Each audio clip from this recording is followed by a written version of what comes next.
The US and Russia's nuclear weapons treaty is expiring, and here's what's at stake.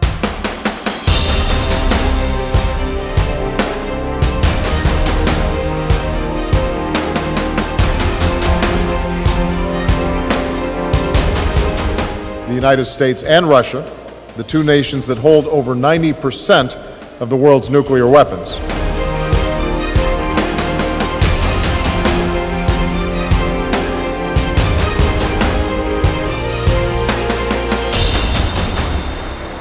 For the first time in more than 50 years, the world is on the verge of having no limits on the two largest nuclear arsenals on the planet. On February 5th, the New START treaty between the United States and Russia is set to expire.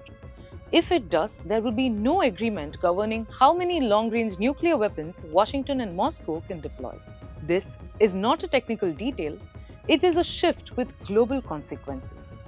New START was signed in 2010 by US President Barack Obama and Russian President Dmitry Medvedev at a moment when relations between the two countries were relatively stable. The treaty came into force in 2011 and placed firm caps on strategic nuclear weapons, the kind designed to strike cities, military bases, and political centers within minutes. Under the agreement, both the United States and Russia were limited to 1,550 deployed strategic nuclear warheads each. They were also restricted to 700 deployed delivery systems, including intercontinental ballistic missiles, submarine-launched missiles, and heavy bombers. But what made New START especially important was not just the numbers. It created one of the most detailed verification systems ever negotiated between rival powers. Inspectors could visit nuclear bases, count weapons, confirm warhead numbers on missiles, and receive constant updates through data exchanges and notifications. In simple terms, New START reduced the risks of nuclear war by making each side less likely to misread the other's actions. For over a decade, it acted as a stabilizing force in the most dangerous military relationship in the world. The treaty was designed to last 10 years with one possible 5-year extension. That extension was agreed in 2021, just days before the original deadline. There is no option for another formal extension. In February 2023, after Russia's invasion of Ukraine, President Vladimir Putin suspended Russia's participation in New START, saying Russia would not allow the US and NATO to inspect its nuclear facilities. Inspections stopped, data exchanges ended, the United States followed by suspending its own participation.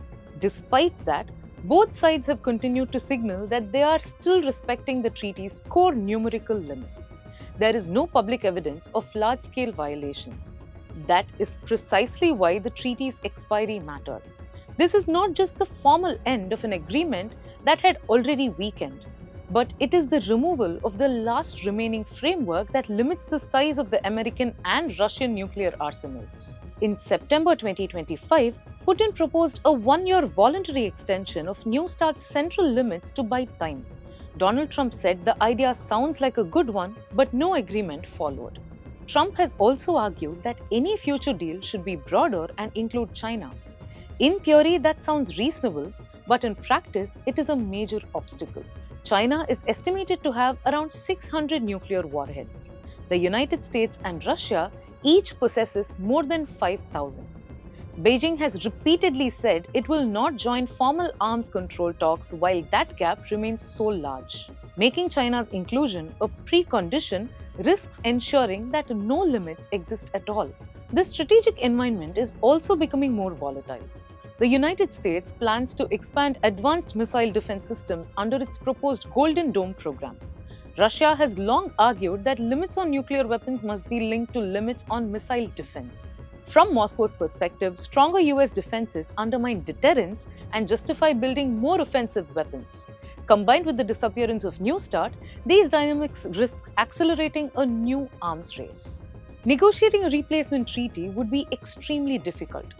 Arms control agreements require years of technical work, stable diplomatic channels, and a minimum level of trust.